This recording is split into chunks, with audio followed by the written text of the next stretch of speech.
3. Hi, I'm JoyGenea with Solutions by JoyGenea. And I'm Michelle with Bad Cat Digital, and welcome to If These Heels Could Talk. We were just talking about a jigsaw puzzle competition. Yay! Because we're old. So No. There were actually quite a few young people. Were there? There were. It was a competition. Honey, they finished a 500-piece puzzle in 37 minutes. That was a very complex Wow. puzzle. There was a slam down. Slamming down. And it was like within tenths of a second, hundredths of a second for second place. Like this was. Wow, intense. I know, it was like 38 minutes for second place. And I used to do Scrabble competitions. I could see that. And I was one of the youngest people there when I was 30. Oh, wow. 28, 30. There were quite a few college groups of people. At the jigsaw puzzle competition. Yeah. That's pretty cool.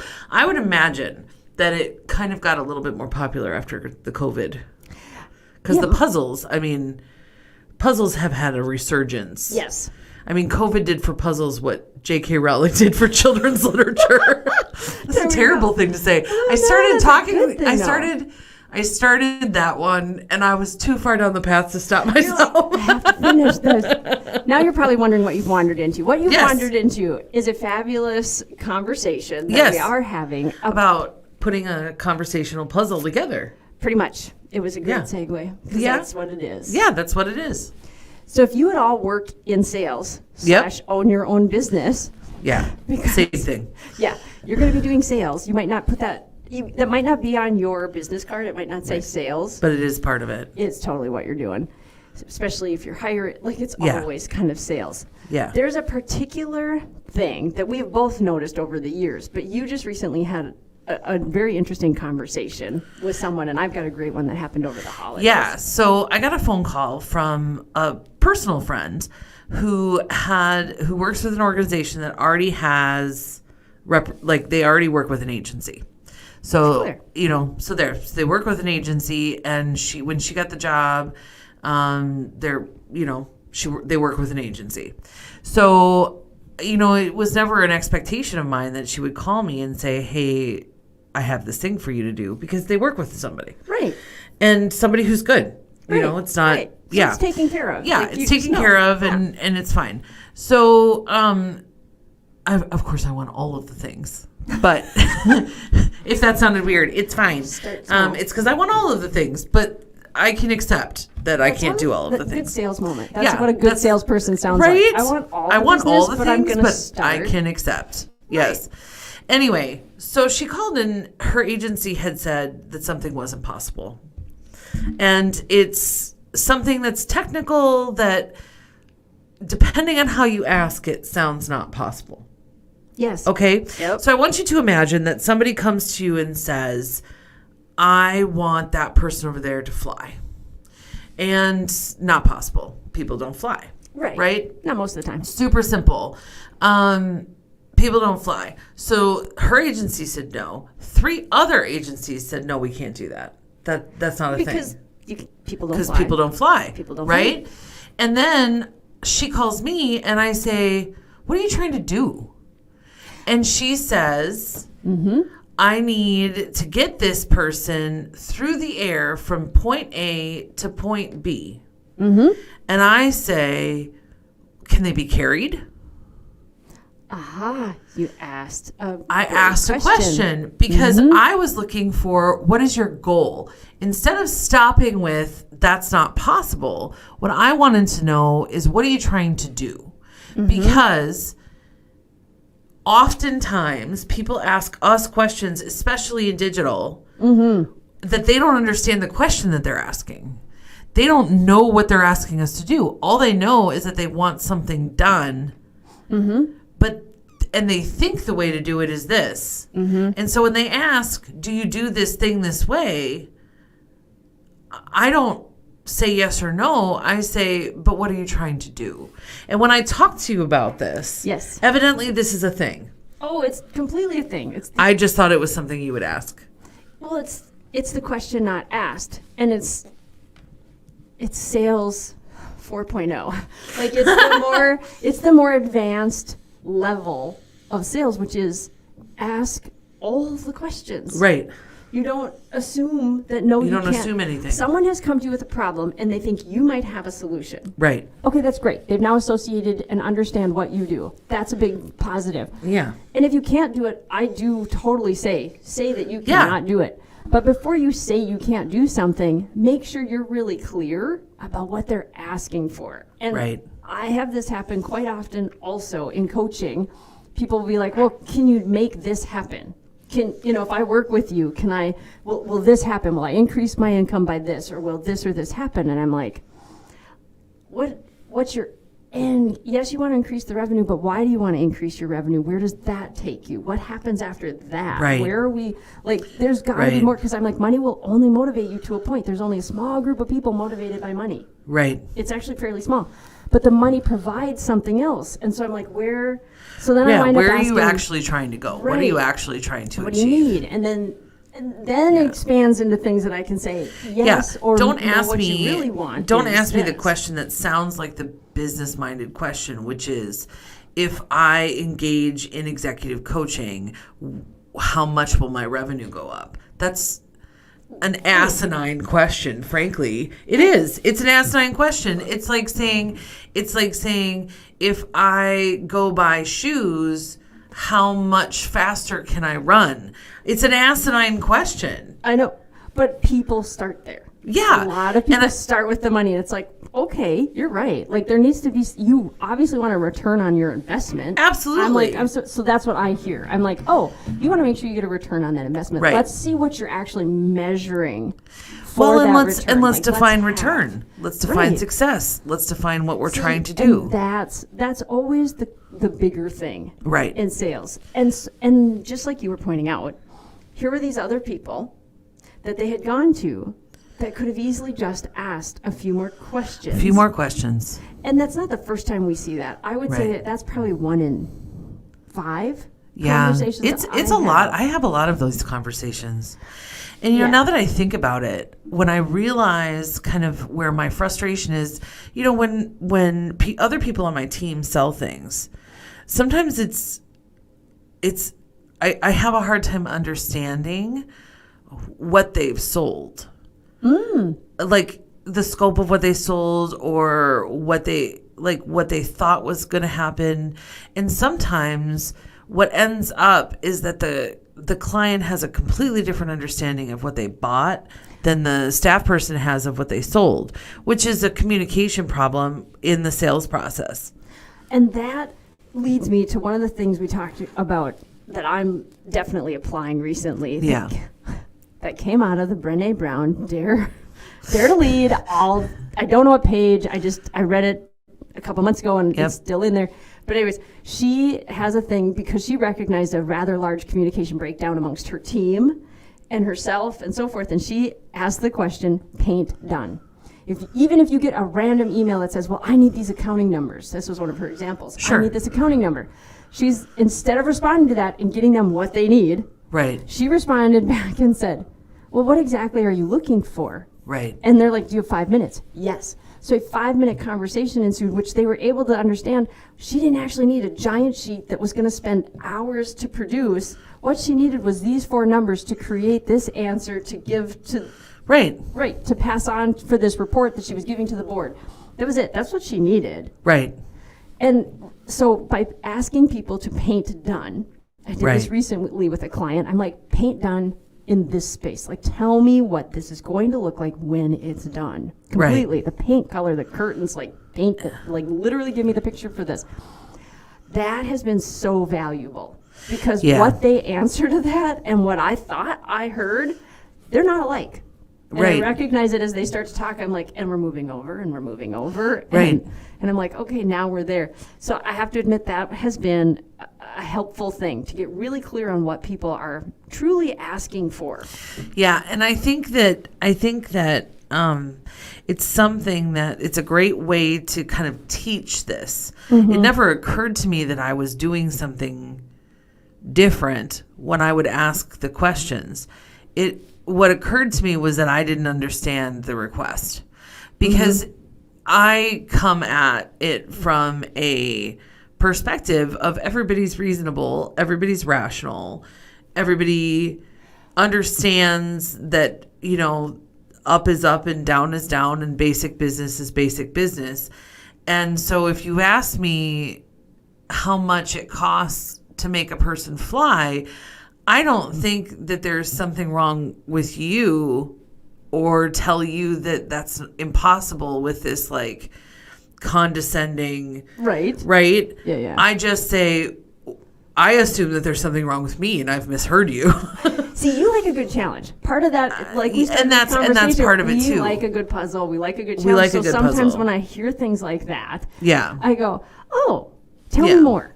Like I might that's common for me. I'm like, tell me more about that. And then as I hear more, I'm like, oh, okay. Then I can ask some more questions and be like, I think we're steering in this direction. Yeah. But I got a request last week from a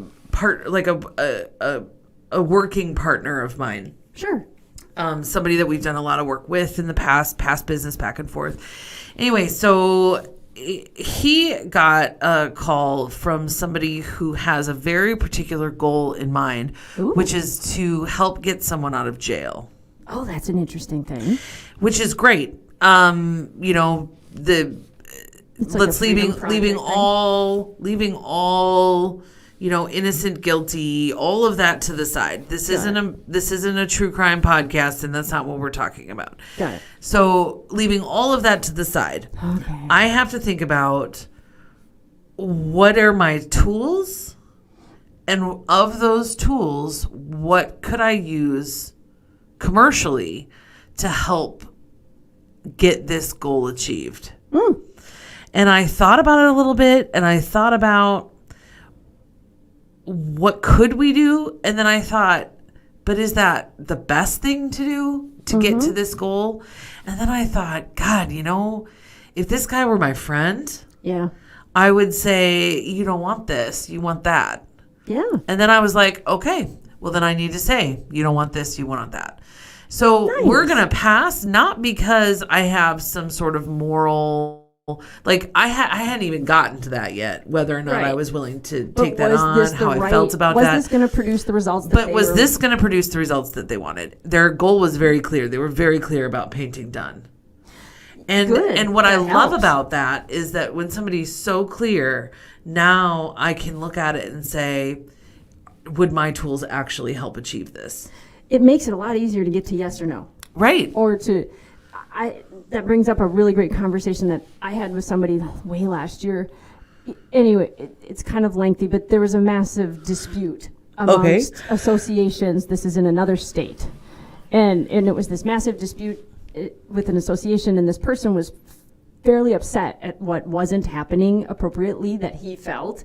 And so he wanted to find out about utilizing social media to push his agenda, basically. Sure. And so we talked about it. And then he has a family. Yeah. They live there. Yeah.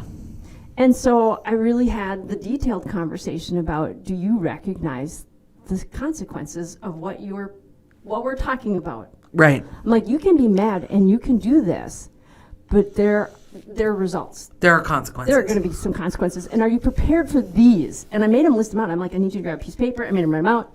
And it was great. And then it was like a Friday. I told him to think about it all weekend, and I reached out to him the following week, and he goes, I don't think we really have much to talk about. That was really helpful. He goes, I think I've found a better way that I want to go about this. Yeah. And I said, do you feel heard? And he goes, I really do. I felt heard. And he goes, nobody else had the courage to tell me that, because he had actually talked to some bigger firms about hiring them for a lot of money. And that's what I was just brought in, literally to have a digital conversation with them. I was brought in to do a little digital coaching is really kind of what it was. Yeah. And what's interesting about stuff like that is that when people think they see the path and then they need help along the path, they're asking for something specific because their thought process is already down this one path. Yes. Yep. And so going back to kind of our first example, our agency now has opportunity to work with, I want you to think about this from the agency that they're working with's point of view. Correct. They said no. They said, no, it can't be done. Right. Now, if I come along and do it, Not only do it, but do it quickly, fairly inexpensively. How does that and make well, you look? How does it make us look, and how does it make them look? Yeah. It's something that has to be considered. Right? And so I'm sitting here thinking, this is an opportunity. Good saleswoman. Right? Just point that out. Yeah. But it's also not a time for me to gouge anybody. It's not a time for me to try and take advantage of. It's a time for me to honestly and accurately produce the result that they're looking for, period. And then walk away. Because if I treat it like it's some sort of opportunity, that'll put the whole thing off, and that whole dynamic will get messed up. Yes, it will. But if I just do the job and quietly go away, you never know.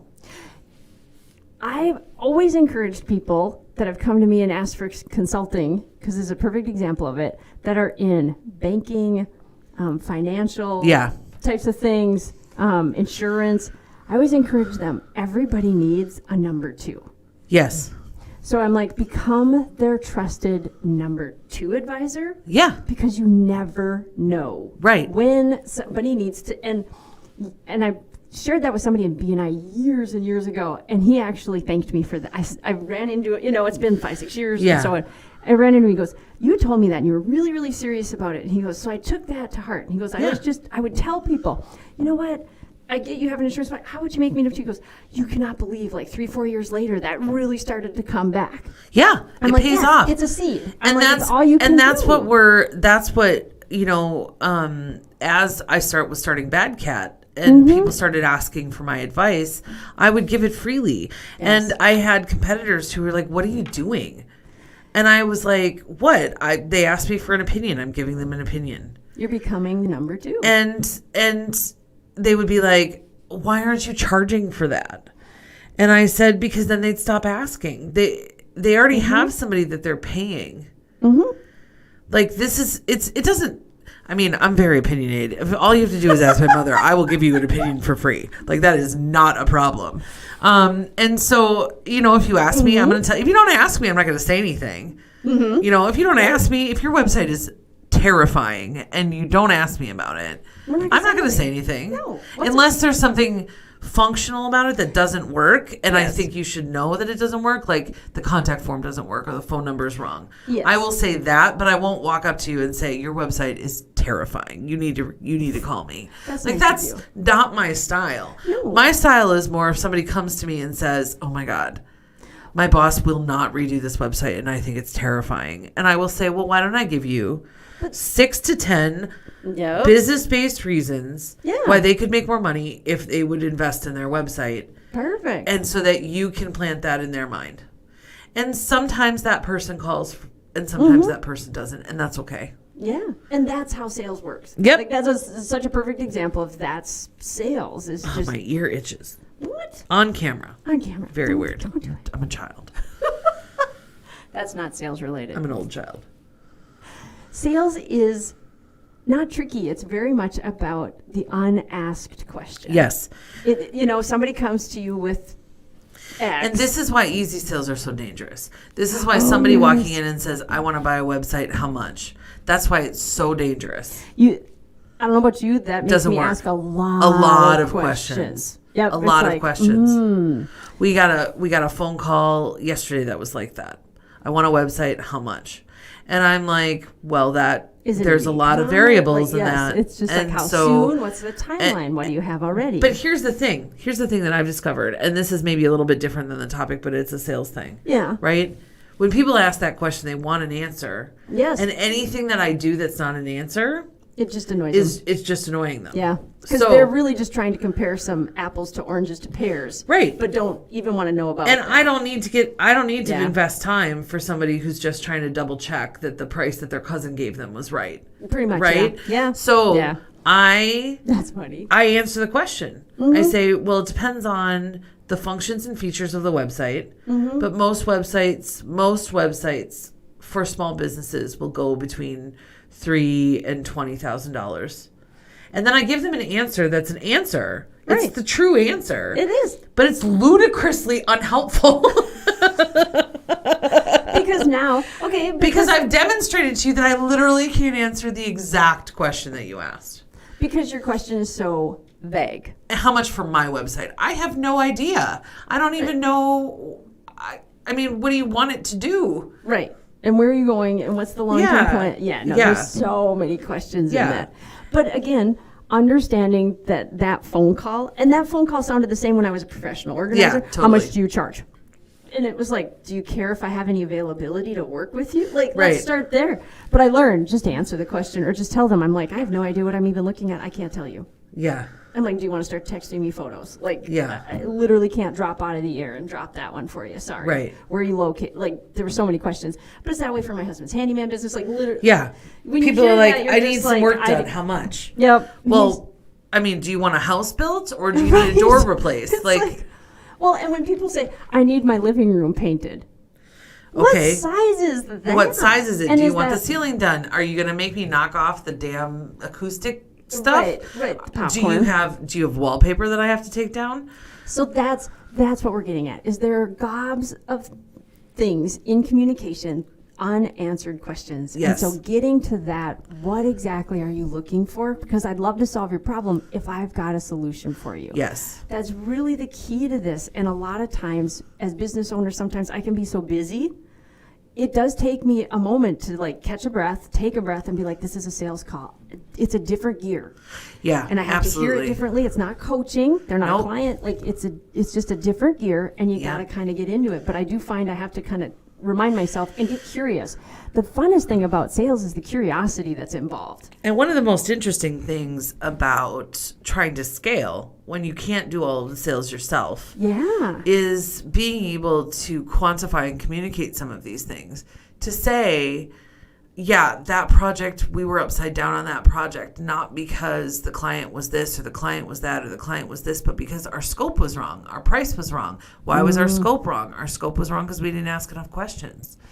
You know, it's a red flag when somebody comes and says, well, I don't want my website rebuilt. I just want to refresh. Well, that just means that you don't want to pay for the work that you want done. Yep. Right? Yeah. So all of the same things are still going to need to be done. Right. And so finding the way through that conversation is about asking a lot of questions and asking them in a way that allows people to get out of the path that they have prescribed for themselves and into what they're really trying to achieve. Which is really kind of empowering also. It is. I would add it is. People walk away from our what I find is a lot of people walk away from my conversations that we might have about digital technology, and I want them to just understand. I'm like, okay, here's what you're actually asking for. You can get bids now on this. Right. Like, this is what you're trying to say. And they're just, oh, okay. And they do. You know, and they're able to move forward. Yeah. But their initial question, I'm like, nobody can answer this. Like, you're not speaking the right language to the people. So I'm going to leave everybody with one last example. It's a personal example. I want you to think like a person who sees an ad on TV for a prescription drug, then walks into their doctor's office and says, I need this drug. That's interesting. The doctor's not just going to prescribe the drug. Not if he's a good doctor. Or she. He or she. Right. Not if they are a good doctor. They're not just going to prescribe the drug. They are going to ask questions to determine, A, what are your symptoms are you experiencing? B, how did you come to that conclusion? Like, why was that the thing that connected with you? Right. Is it more than the pretty happy people in the convertible in the ad? And which, by the way, they all use. Yes. We all use the carefree convertible shot in the ad. It's a beautiful shot. Anyway, they're going to ask all of those questions on purpose because they want to understand what you're trying to get at and not what you think the right answer is. They're trying to understand what they think the right answer is. So that's what I would say. Be like the doctor, not like the patient. Ask the questions, get at the solution, and you will be amazed at what you can work around for clients and how many times you get to say yes instead of no. Thanks for joining us this week. It's been fun chatting. We hope you've learned a few things, grown a little bit, and hey, you might even want to check out some of our other podcasts. Thanks, and have an outstanding and